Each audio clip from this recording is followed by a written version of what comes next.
The 2025 Austrian Formula 1 Grand Prix is done and dusted, and no, there isn't any Red Bull in the podium position, which is devastating knowing that this is their home race. But yeah, that's the reality. That's the reality, how lost they are without Max Verstappen. When Max isn't around to make up the position where he retires, none of the other Red Bull, even the sister team, could make up for it. But then again, Lando showing exactly why he's still the title contender. He's now just like 15 points behind Oscar. And without further ado, 5 topics to comment about. Oddly enough, this season, whenever Lando Norris started on pole position, like in Australia, also in Monaco, he converted it into a victory. Austria is no exception. It's still a perfect pole to win ratio conversion rate for Lando, with the pressure mounting up coming to the weekend too. I mean, just the last weekend in Montreal, he been it in the last 3 laps. It was almost a disaster, the double disaster for the McLaren. Thankfully, Oscar managed to finish in 4th. Only Lando retired, but still classified as finishing 18th. But with that kind of pressure mounting up, Lando stayed calm. He stayed cool, calm and collected, not crumbling under the pressure. He snatched the pole position with the largest pole margin to the second so far. I mean, this season it was just like the largest before this was like 3 or 4 tenths, and now it's 5 tenths ahead of the second grid, which was filled by Charles Leclerc. He went on to translate this into yet another victory, just as I said, making it a 100% conversion rate from pole to win. Not by a large margin, bit of a tight battle before the first pit stop mayhem, but a victory nonetheless. It's a victory. He was like, I think it was about 2 seconds ahead of Oscar by the finish line, and how he managed to defend so well against Oscar, shadowing him, glued to his rear diffuser right before the first stages of the pit stop. Nothing worked, nothing that Oscar tried worked, and yeah, Lando, near a perfect weekend. He didn't get the fastest lap, but again, it's a win. 15 points back from Oscar now. After the qualifying session, Oscar Piastri clearly said that he doesn't have any intention to finish 3rd. And he did just that. Well, it's not a 3rd, it is a 2nd. He managed to jump Charles Leclerc at the start of the race, and making up a McLaren showdown. It was at full display throughout the first stages of the race before the pit stop mayhem, just like I said in the previous section. Oscar kept showing his front wing on Lando's mirrors, multiple overtaking attempts, like a really, I don't know, it's sort of like a daredevil dive bomb. Thankfully, both were fine. He almost ran to the back of Lando himself. In the end, Oscar couldn't really pierce through Lando's defense. Nothing of the pit stop attempt really worked. Not an overcut, undercut, nothing worked. Nothing at all.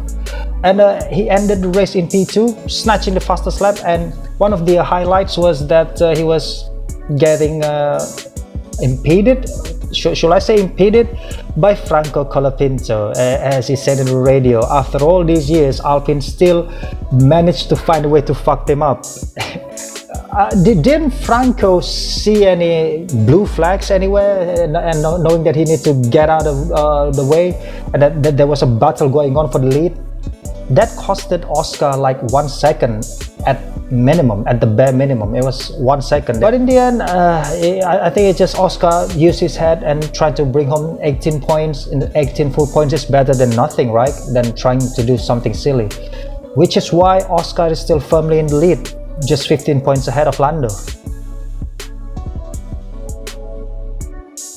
As the weekend ended, Ferrari managed to jump Mercedes again back to P2, despite only by 1 point. Whew.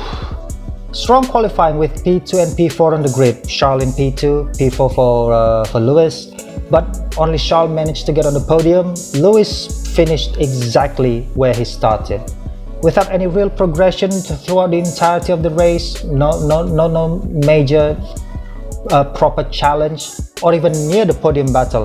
Lewis just like was in a no man's land indeed. No real progression.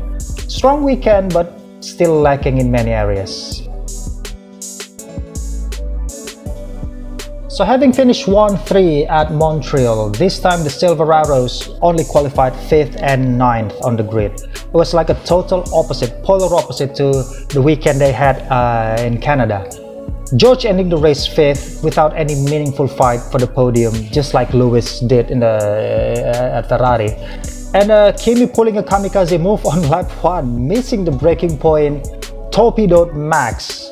Max retires, the only hope, the spearhead of Red Bull, of getting Red Bull a home podium at the very least, retired on the first lap due to being torpedoed by Kimi Antonelli.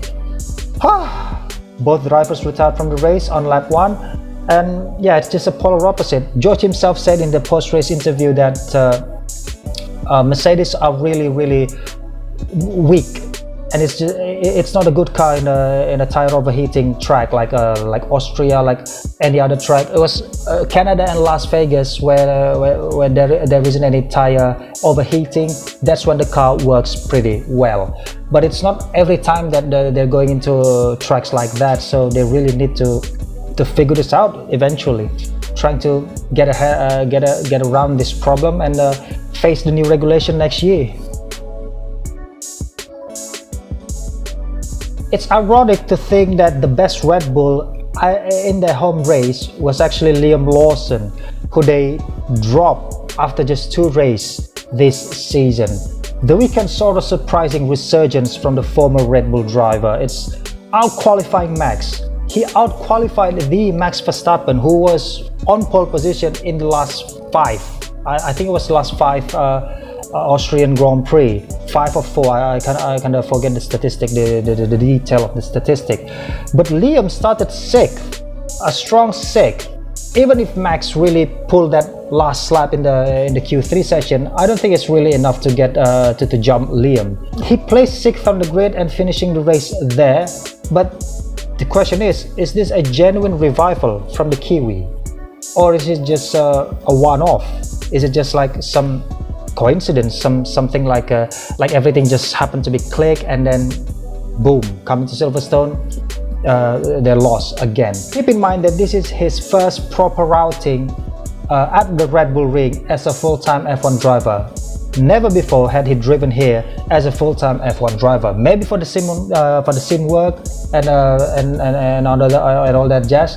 But as an F1 driver, full-time F1 driver, this is his first proper outing. But we'll have to see at Silverstone. It's another home race for the Red Bull, knowing that they are based in the Milton Keynes.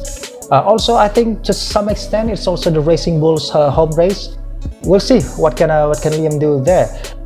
It's a really polar opposite compared to Isaac Haja, only finishing in 12th, starting 13th, finishing 12th. Nowhere near. Isaac was absolutely nowhere during the Austrian Grand Prix. And yeah, that's it. I think that I can talk for this episode. Make sure to leave your thoughts in the comment section below. I know that there isn't really much to talk about in the Austrian Grand Prix, because I'm not saying it's like a really dull. There was some tension, some hype, some adrenaline throughout the entire race, how the strategy is going to play out. But again, a really light overtaking. Lando pretty much lead the whole race. And yeah, like and subscribe for more, and until we meet again.